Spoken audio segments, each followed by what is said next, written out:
2017 Kawasaki Z900 RS. It is fitted with a Delkovich full system, sweet standard exhaust. It does sound absolutely beautiful. These models are really restricted with Euro 4, so we're going to do the final run now and then we'll talk through everything that we've achieved.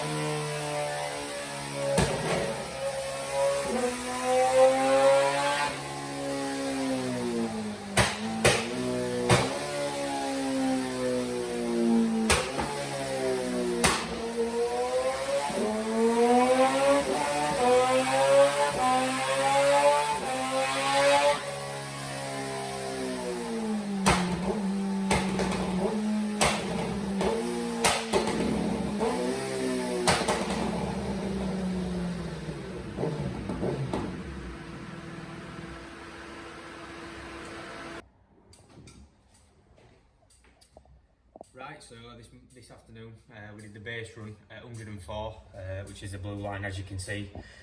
Fueling, we're just a bit all over the place really, just lean rich. Didn't rev out fully, it sort of hit a wall at sort of 8,500 revs, as you can see here. It just felt like it's like falling off the edge of a cliff. So now with a full ECU Remap, we've got 109, just a gain of over 5 horsepower, but it's not all about horsepower. The fueling low down, we're miles out, which causes obviously the snatchy throttle, the horrible acceleration which these bikes are known for.